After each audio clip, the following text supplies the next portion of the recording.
I know at Blumhouse you put a lot of focus and trust into the directors. I just wondered what it was about James DeMonaco's vision for The Purge and the sequel, The Purge Anarchy, that really kind of captured your imagination.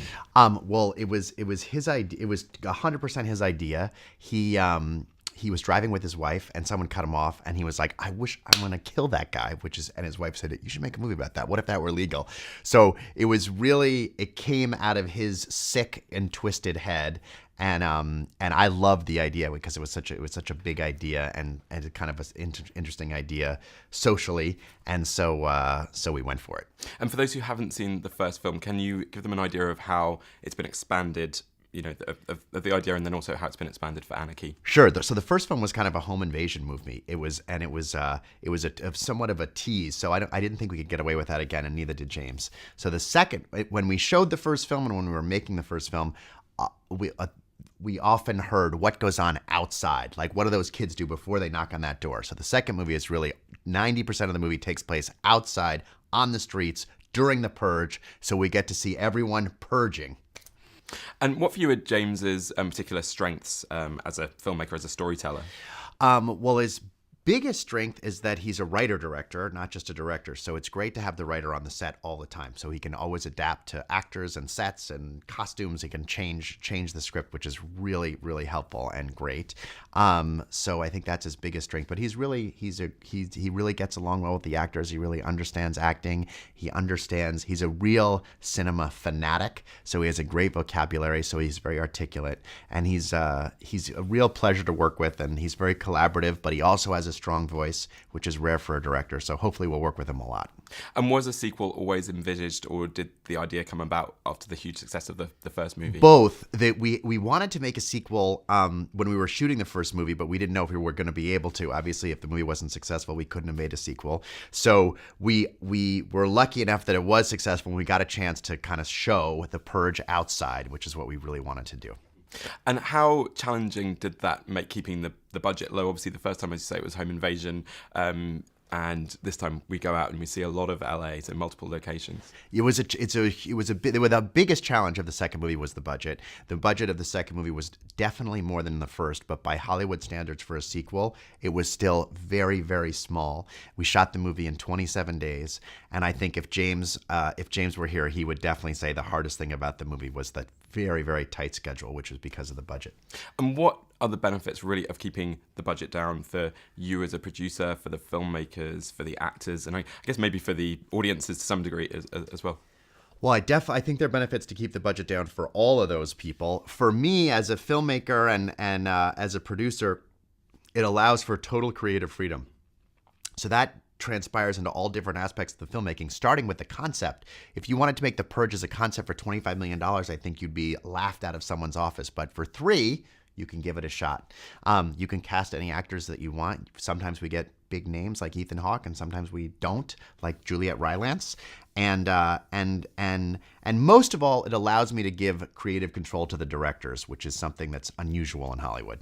And how do you manage to keep budgets down? What sort of helps you do that? And I just wondered if your theatre background maybe informed that, but then also obviously working on major budgeted movies like maybe The Tooth Fairy, maybe that all sort of feed it in to help you keep things down. Yeah, so there are 3 ways to keep budgets down. The most important way is that the above the line, so the producer, so our company, the director, and the actors, we work for either free, we work for zero, or we work for the minimum that we're allowed to pay. So guild minimum for the director and guild minimum for the actors. That's the biggest way we keep costs down. The second and third biggest way are we don't usually have too many locations in our movies, and we don't have too many speaking parts in our movies.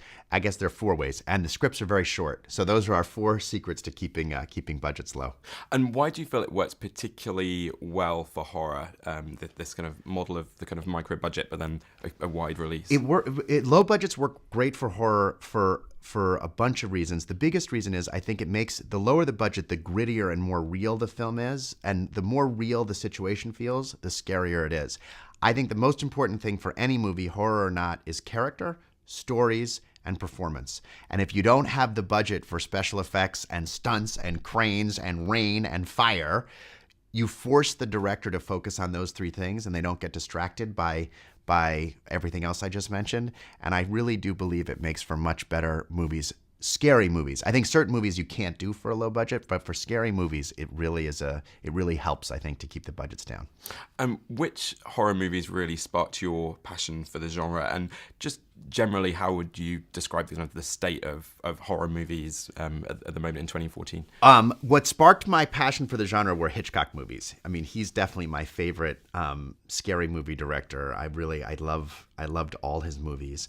I think the state of horror today is actually, I mean, all through cinema history, there's always been scary movies. Sometimes they're very graphic, sometimes they're not very graphic, but people like to be scared. And I think particularly today, where a lot of dramatic work is shifting to television, people still like to go to the cinema to laugh, and they like to go to the cinema to be scared. So I think they're very, in terms of the market is very healthy for scary movies because it's still an experience that people like to have collectively and not necessarily watch on a tablet. I saw The Shining on the big screen again last night, but the people either side of me hadn't seen the movie, and I loved that. That made me enjoy it much more because, you know, when the lady was coming out of the bath, the lady next to me was just like, "Oh my goodness!" So, and that heightened my enjoyment of the movie as well, really. And I think I don't know whether there is another genre where people would say, let's go and see a comedy, possibly let's go and see a drama. But with horror, it's very much, let's go and see a horror. It's Friday the 13th. Or yeah. People like to be scared in groups. Funnily enough, in the U.S., we have more women come to our movies than men, and women come in large groups, especially younger women, to scary movies. They like to be scared together. And when it comes to box office success, I wondered if there was one movie in particular that had really surprised you about just how well audience had really taken to it and how well it had done. It's always no matter how many successes one has, it's always it's so many things have to go right to have a success. It's always a shock. The Purge, the opening weekend of The Purge was a shock. The Insidious 2 did almost twice as well as the first Insidious. That was a shock. It never, I'm happy to, as soon as it doesn't become a surprise, I think I got to start doing something else. And we've been treated to a lot of, or several sequels from Blumhouse. I wondered if we were going to see one for The Purge, if Anarchy does well at the box office. I'm sure it will. And if you have a few ideas of where you think what you might like to show us next about Purge Night. So I definitely want to make a third Purge movie. I hope we get to make one. And there are a couple ideas that we've kicked around with James. I don't know what we're going to do, but the two ideas that we've talked about so far are doing a Purge where we follow the revolutionaries. So there's a group of people that thinks the Purge is a terrible idea and they're fighting the government. I think that would make a great movie. Another idea I thought would be a fun movie is the Purge in the first movie is the 5th year, and in the second movie it's the 6th year. So I think it would be interesting to make a prequel where you showed the Purge the first year it was instated, so the first year that it became a law, and everyone would be freaking out, and I think that would be fun too. It's a very rich world, and I think it's one of those things that if you do go forwards or backwards, in the audiences will only get more from it rather than less than anything that we've seen. So that's exciting to know that there's more in the pipeline. I read in an interview with Stephen King that he says the more he writes horror, the more sort of sensitized he actually becomes to the material. And I wondered, if you still get frightened by horror movies. It's not our own movies. I don't, because you're on the set, you really know what's coming. But I do still get frightened by horror movies that are made by other people that are surprises, and it's really fun for me to see them when I haven't worked on them because I don't know what's coming. The Conjuring, for instance, I thought was a great scary movie. I hadn't read the script, I didn't know the story. I just saw it cold, and it was a very fun experience for me. And aside from movies, what scares you? I remember chatting to Tobin Bell, Jigsaw from the Saw movies, and he said he was really, very frightened of roller coasters and would never go on one. Is there something that particularly frightens you? Jumping out of a plane. I've tried to parachute 3 different times, and all different times it got canceled for weather or this or that, and it really scares me, but I still really want to do it, so I have to conquer that fear, but I'm very scared of jumping out of a plane. Yeah, I have that with hot air balloons. I did a hot air balloon. Yeah. It was scary. It was pretty scary. It was loud. You don't expect it to be loud. Jason Blum, thanks very much, and congratulations on The Purge, Anarchy. Thank you. Thank you.